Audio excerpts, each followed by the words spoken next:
In John chapter 9, Jesus spits on the ground, makes mud, rubs it on a man's eyes, and tells him to go wash in the pool that means sent. The word means sent is the name of the pool.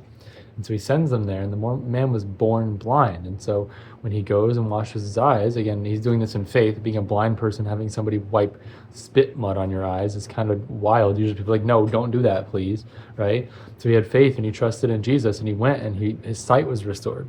And so he is telling people, I can see now, this is crazy.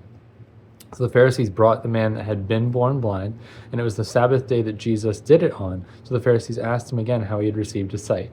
He told them in verse 15, "He put mud on my eyes, and I washed, and I see." Some of the Pharisees said, "This man is not from God, for he does not keep the Sabbath," meaning a holy day where we should rest, because he was doing work by healing this man of blindness on that day, right? But others said, so some say he was not keeping the Sabbath, but other Pharisees said, "How can a man who is a sinner do such signs? He must be from God," right? So there was division among them. And so then they continued to ask him questions, right? The goal here is or the takeaway here is to not have any division among you. Some of them believed and thought logically, well, Jesus must be somebody important, somebody special. And yet the division among them, listening to what other people had to say, is not a bad thing. But in the way that they were arguing with each other and not going to the source of truth and logic, that was their fault. That even though they trusted Jesus or saw the logic in it, they didn't go to him and say, "Jesus, can you help me? Can you explain this to me? Can you show me some truth?" Right?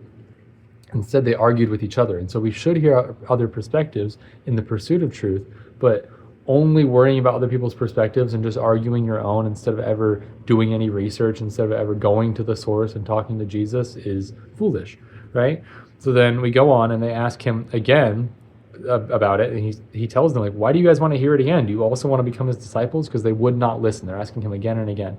Verse 28, they reviled him, coming against him, being angry at him, saying, "You are his disciple, but we are disciples of Moses. We know that God has spoken to Moses, but as for this man, we do not know where he comes from." Again, a reason to go ask those questions and pursue truth. The man answered them, "Why, this is amazing news. You don't even know where he comes from, and yet he opened my eyes. We know that God does not listen to sinners, but if anyone is a worshiper of God and does God's will, God will listen to him.